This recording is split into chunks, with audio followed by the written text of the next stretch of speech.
오늘 말씀은 그 마지막 사사인 삼손이 태어나기 그 과정을 그린 말씀입니다. 우리가 오늘 본문을 이해하기 위해서는 13장 전체를 우리가 이 상황을 살펴볼 필요가 있습니다. 13장 1절을 보면 13장 1절을 보면 이스라엘 자손들이 다시 여호와의 목전에 악을 행하였으므로 그 여호와께서 그들을 40년 동안 블레셋 사람의 손에 넘겨주시니라, 그렇게 기록되어 있습니다. 사사들이 이 다스린 기간이 한 340년 정도 됩니다. 근데 마지막 사사인 삼손이 20년을 다스렸으니까 삼손이 태어나기 전 약 한 320년 동안에 이스라엘 백성들은 그 악행을 반복적으로 행하면서 지내왔습니다. 지난 300년 이상을 그들은 불순종과 징계를 통한 또 회개와 그 구원의 과정을 반복하면서 그 악순환적인 역사의 패턴을 그대로 이어가고 있습니다. 그런데 오늘 본문을 자세히 보면 이스라엘이 블레셋에게 그 40년간의 압제를 받으면서도 여호와께 부러지지 않았다고 합니다. 이전에 그들은 다른 민족들로부터 압제나 고통을 당할 때 그 고통스러워서 더 이상 참기 힘들면 어린아이가 부모에게 자신이 원하는 것들을 쪼르듯이 그들은 자신의 고통을 여호와 하나님께 호소하곤 하였습니다. 그러나 300년 이상 된 오늘 이 시점에서 그들은 비록 고통 가운데 있었지만은 하나님께 부러지는 모습을 우리는 볼 수 없습니다. 이것으로 봐 우리는 당시 이스라엘 백성들의 그 영적인 상태를 짐작할 수 있습니다. 그들은 죄를 짓는 삶에 이제 너무 익숙하여서 마음이 둔해지고 영적인 상태가 어두워졌기 때문에 더 이상 누구로부터 압제를 당하고 고통을 당한다 할지라도 그들은 하나님을 찾을 줄 모르는 그러한 백성이 되었습니다. 참 이것이 우리 인간의 본성인 것 같습니다. 죄를 지으면 지을수록 죄에 대하여 감각이 무뎌지는 것 같아요. 그래서 한마디로 간땡이가 부어가지고 두려움이 없어지는 것 같습니다. 처음 죄를 지은 아담과 하와는 죄를 짓고는 하나님의 얼굴을 피하여 에덴 동산 나무 사이에 품었다, 우리가 다 알고 있잖아요. 그런데 이스라엘 백성들은 죄 안에 거하면서 하나님을 향한 그 두려운 마음이 조금도 남아있지 않았습니다. 죄에 대해 거리낌이 없으니까 하나님이 두렵지 않고 하나님을 찾을 이유가 없었던 것입니다. 마치 오늘 이 세상을 살아가는 사람들의 모습과 너무나 흡사합니다. 근데 예레미야 5장 20절을 보니까 너희 죄가 너희로부터 좋은 것을 막았다, 그렇게 예레미야가 말씀합니다. 성도 여러분, 오늘도 우리와 함께 하기를 원하는, 그 하나님과 함께 하기를 원한다 하면 우리는 기도와 말씀과 예배를 통해서 우리를 죄를 회개하고 하나님과 이 동행하는 하루의 삶을 시작해야 되는 것입니다. 이스라엘 백성들이 그 하나님을 향한 울부짖음이 없었다고 했는데, 그렇다면 마지막 그 사사가 되는 그 삼손의 부모의 모습은 어떠했을까요? 성경은 삼손의 어머니의 이름은 밝히지 않고 있습니다. 하지만 그녀에 대해서 말하기를 자식이 없었다, 그렇게 얘기합니다. 지금은 우리가 그렇지 않지만 당시 고대 건동에서 여자가 자녀가 없다는 것은 살아도 산 목숨이 아니었습니다. 그래서 구약 성경을 보면 많은 여인들이, 그 출산하지 못하는 여인들이 하나님께 자신들의 답답한 그 처지를 한탄하면서 자녀의 출산을 위해 기도하지 않습니까? 자녀를 위해서 기도하는 대표적인 여인이 누구인가요? 바로 한나라는 여인입니다. 그녀는 남편에게 사랑을 받았지만 자식이 없어 마음의 원통함이 있었습니다. 그럼에도 불구하고 그녀는 불평과 원망보다는 하나님께 자신의 소원을 간구하였습니다. 한나의 기도를 보면 그녀의 기도에는 참 간절함이 있었습니다. 사무엘상 1장 11절을 보니까 나를 기억하사 주의 여정을 잊지 아니하시고 라는 말로 자신을 기억할 뿐 아니라 잊지 말아 달라고 간절히 기도합니다. 그러면서 아들을 주시면 나슬인으로 바치겠다는 그런 서원의 기도를 하였습니다. 그런데 똑같은 상황에 처한 삼손의 어머니에게는 한나와 같은 울부짖음과 간절함을 찾을 수는 없습니다. 이러한 그녀의 모습 또한 그녀의 영적 상태를 잘 대변하고 있습니다. 이렇게 영적으로 어두운 상태에 있었던 그 마누아 부부에게 여호와의 사자가 찾아와서 아기가 탄생할 것이라는 놀라운 소식을 전합니다. 마치 예수님의 탄생 소식을 알리는 그 가브리엘 천사가 마리아에게 전한 것처럼 오늘 3절을 보면 우리 읽지는 않았지만 13장 3절을 보면 여호와의 사자가 그 여인에게 나타나사 그에게 이르시되 보라 내가 본래 임신하지 못하였으므로 출산하지 못하였으나 이제 임신하여 아들을 낳으리라 그렇게 말하였습니다. 자, 갑작스럽게 하나님의 역사가 시작됩니다. 그리고 출산하지 못한 여인에게 아들을 낳을 것이라고 말해 줍니다. 뿐만 아니라 이 아이가 블레셋 사람들을 손에서 이스라엘을 구원할 것이라는 그러한 약속의 말씀도 같이 합니다. 얼마나 놀라운 소식이었습니까? 그런데 이스라엘 백성들은 죄에 찌들어 있었기 때문에 하나님으로부터 구원을 바라지도 않았습니다. 그들은 영적 암흑 상태에 있었기 때문에 세상과 죄악과 전혀 구별되지 않는 삶이 너무나 자연스러웠습니다. 한마디로 그들은 영적 상태로 죽었습니다. 그래서 하나님께서 오죽 답답했으면 울부짖지도 않고 찾지도 않는 당신의 백성들을 구원하기 위해서 한 아이를 보내주겠다고 사자를 보내었겠습니까? 우리가 여기서 참 놀라운 하나님의 은혜를 발견하게 됩니다. 하나님과 인간 사이에 그 무너진 관계를 회복하기 위해서 먼저 일하시는 분은 우리 자신들이 아니라는 사실입니다. 항상 하나님께서 먼저 찾아오셔서 은혜로 우리를 이끌어 주시고 구원의 문을 열어 놓으십니다. 하나님은 항상 먼저 찾아와 자신을 알리시고 일하시며 자신의 백성들을 사용하셔서 자신이 원하시는 것을 성취해 가시는 분이십니다.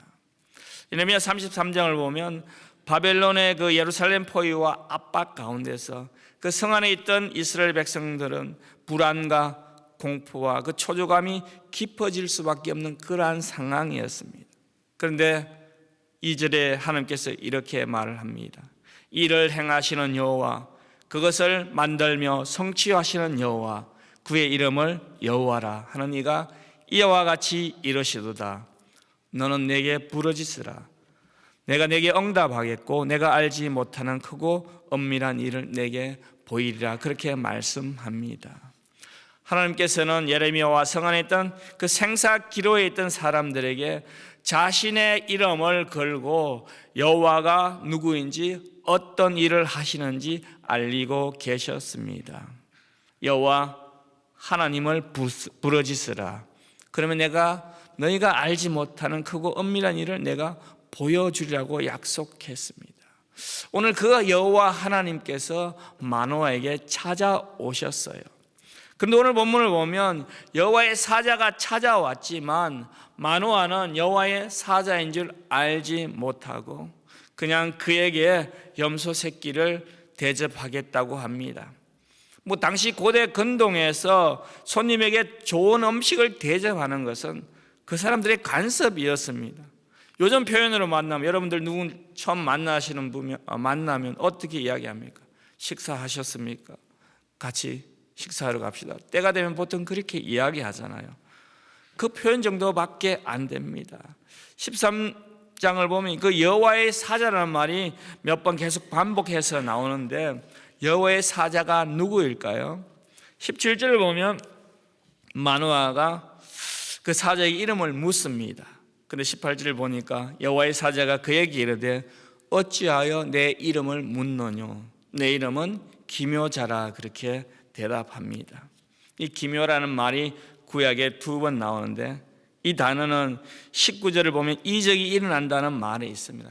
이 이적이라는 그 마폴리라는 단어의 그 단어와 같은 어근을 사용합니다. 이 기묘자라는 의미는 그러므로 불가사의한 자, 경이로운 자, 절대적이고 탁월하게 기이하신 이라는 그러한 뜻으로 바로 하나님께만 사용하는 그러한 단어입니다. 그러므로 본문에 나오는 여호와의 사자는 뭐 천사 수준이 아니라 여호와 자신임을 알 수 있습니다. 이것은 바로 성육신 이전에 주 예수 그리스도께서 당신의 백성들을 구원하기 위해서 찾아오신 것을 우리는 이해할 수 있습니다. 그러므로 예수 그리스도께서 절망적인 부부에게 좋은 소식을 전하기 위해서 시간과 공간을 초월해서 나타나신 것입니다. 구약 성경에서 보면 예수 그리스도를 예표하는 여러 가지 사건들이 있습니다. 많은 사람들에게 나타났어요. 우리가 사사기를 이제 설교하고 있으니까 사사기에서도 어느 사사에게 여호와의 사자가 나타났습니까? 6장을 보면 그 기도원을 부르신 장면도 오늘 이 삼손이 태어나는 것을 알리는 장면과 비슷합니다. 여호와의 사자가 나타났습니다.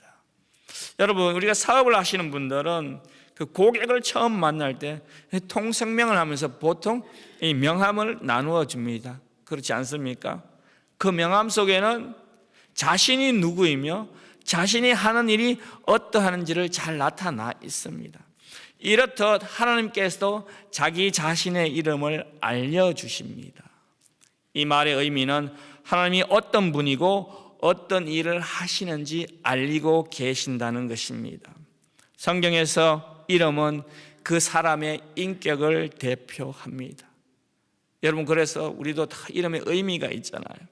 특별히 하나님의 이름은 그분의 신적인 표현이며 그분 자신에 대한 계시입니다.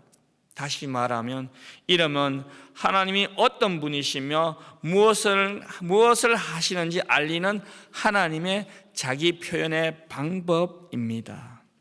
이 이름은 하나님의 가장 탁월한 이름입니다. 이 여호와라는 이름이 모세가 불타는 그러나 타지 않는 가시떨기 나무 앞에서 하나님을 만났습니다. 거기서 모세는 하나님께 물어보았어요. 그때 하나님께서 모세에게 이르시되 나는 스스로 있는 자라 그렇게 말씀하셨습니다. 그리고 계속 말씀하기를 너희 조상의 하나님 곧 아브라함의 하나님, 이삭의 하나님, 야곱의 하나님 여호와라. 이는 나의 영원한 이름이요 대대로 기록할 나의 표혼이라 그렇게 말씀합니다. 여러분, 이 하나님이 우리의 하나님입니다. 이 이름은 하나님의 지존성을 말합니다. 그리고 약속을 지키면 꼭 이루시는 신실한 하나님을 나타내는 것입니다. 그러므로 여호와 하나님의 이름의 의미는 스스로 계시며 약속하는 것을 꼭 이루시는 신실하신 언약의 하나님이라는 것을 우리가 믿으시기 바랍니다. 그리고 예수라는 이름은 우리들의 구원과 관련된 이름이지 않습니까? 예수란 뜻은 그 뜻 자체가 오직 우리를 죄에서 구원하실 분이라는 뜻입니다. 그래서 우리는 자주 그 이름 예수라는 그 찬양을 부르기도 합니다. 그 찬양의 가사처럼 우리는 그 이름 속에 있는 비밀을 다 말할 수 없습니다. 우리는 그 이름 속에 있는 그 사랑을 다 이루 말할 수 없는 것입니다. 사랑하는 성도 여러분, 기묘자라는 이름의 의미처럼 하나님이 하시는 모든 일들을 우리는 이해할 수가 없습니다. 우리들이 이성으로 이해하지 못한다고 해서 그분이 계시지 않는 것은 결코 아닙니다. 우리는 성육신하신 부활하신 예수 그리스도를 다 이해할 수 없지 않습니까? 그래서 우리는 인생을 살아가면서 이렇게 이해할 수 없는 이 상황을 만나면 참 고민을 하게 됩니다. 어떤 고민을 합니까? 하나님은 과연 살아 계실까?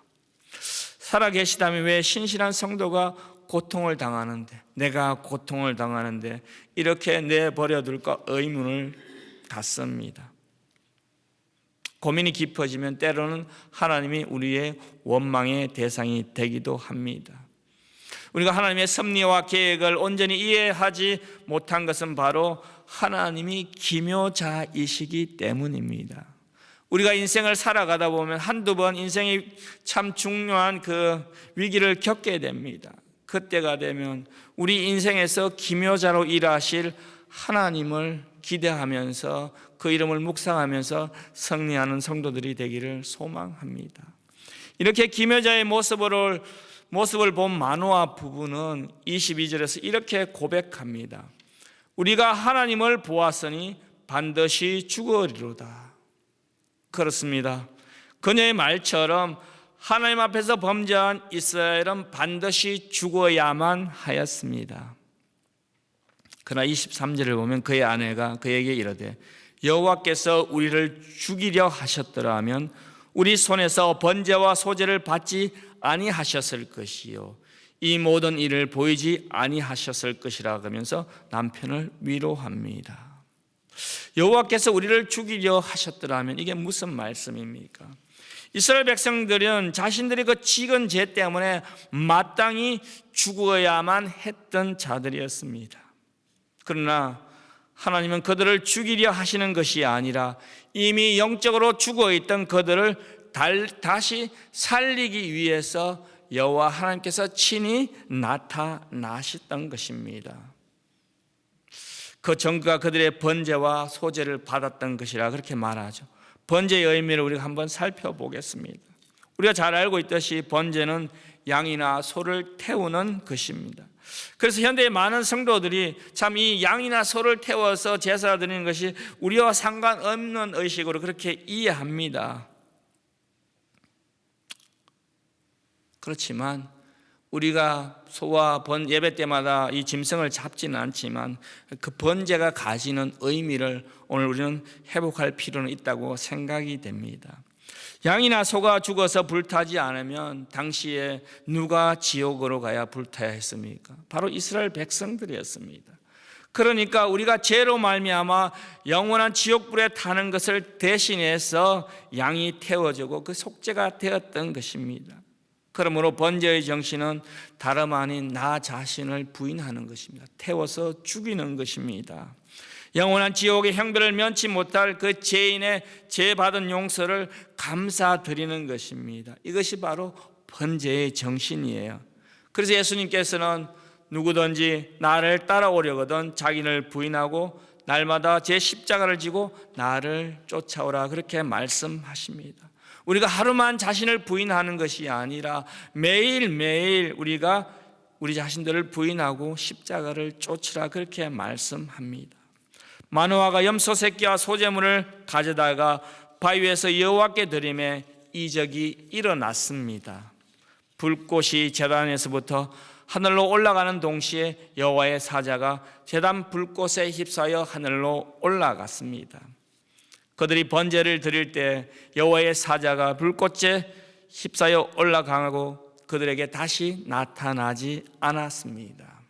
마노아의 영적인 눈이 감겨 있었기 때문에 이 모든 일을 다 본 후에야 그들은 그 자신들을 찾아와서 대화를 나눈 사람이 여호와인 것을 그때야 깨달았습니다. 제단의 제물을 불러 태우는 이적을 통해서 하나님은 자신을 나타내셨어요. 그리고 자신의 이름을 정명하였어요. 그리고 자신이 약속한 것을 확실히 보여주었습니다. 하나님은 예배를 통하여 의심하는 마노아 부부의 마음을 굳게 하였습니다. 하나님은 영적으로 어두웠던 그들의 영적인 눈을 띄게 하였습니다. 영적인 어두움으로 인하여 자신을 찾지 못하는 백성들에게 하나님께서 친히 찾아오셔서 자신이 하나님인 것을 친히 알려주셨습니다.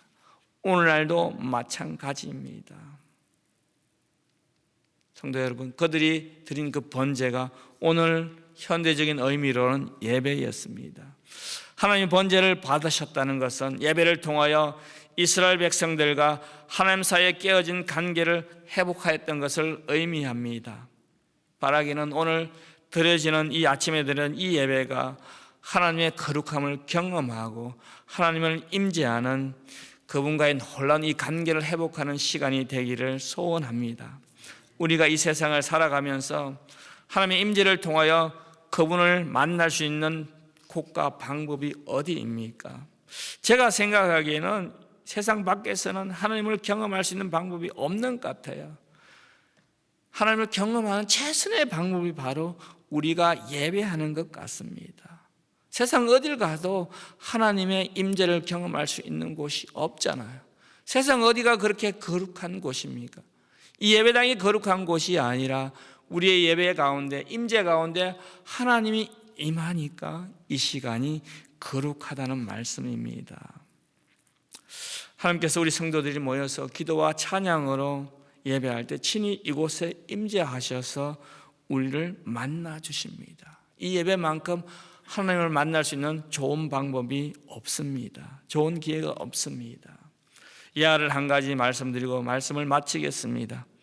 루이 14세 때 주일날에 왕이 가족을 데리고 다 교회에 나왔습니다. 그래서 그 퍼넬로리라는 그 주교가 그 심호하는 교회에 루이 14세 왕이 이제 참석하였는데, 왕이 그 교회에 참석하니까 매주일마다 예배당이 터지도록 사람들이 모였다고 그럽니다. 그래서 주교가 궁금했어요. 궁금해가지고 도대체 이 사람들이 예배를 드리러 오는 방법, 예배를 하러 오는 방법이 왕을 보러 오는가, 아니면 정말로 왕이 다니는 교회에 자기도 출석하고 있다고 자랑하기 위해서 이렇게 오는지 참 궁금해 하였습니다. 그래서 곰곰이 생각하다가 그 주교가 어느 날 그 왕이 이제 예배 후에 떠난 후에 그렇게 강구를 하였답니다. 다음 주일에 루이 14세 왕이 다른 지방으로 출장을 가기 때문에 예배에는 참석하지 못합니다. 그렇게 강구를 하였습니다. 다음 주일에는 그 루이 14세 왕의 가족만 예배를 드렸다는 이야기가 있습니다. 사랑하는 성도 여러분, 우리는 보통 일주일에 2-3번씩 예배를 드립니다. 이 예배를 드릴 때마다 우리는 어떤 자세로 하나님께 예배하고 있습니까? 예수님께서는 신령과 진정으로 예배하라는 것을 말씀하셨습니다. 신령이라는 것은 하나님의 생명으로, 영어로는 in spirit 그렇게 되어 있는데, 뭐 어떤 거룩한 마음의 자세나 경건 그 태도보다는 하나님이 주신 본성, 영어로 예배하라는 그러한 의미입니다. 바라기는 하나님이 우리에게 허락하신 영어로 예배하면서 예배 때마다 하나님의 임재하시는 그 기묘자 하나님을 경험하시는 우리 모든 성도님 되기를 주님의 이름으로 축원드립니다.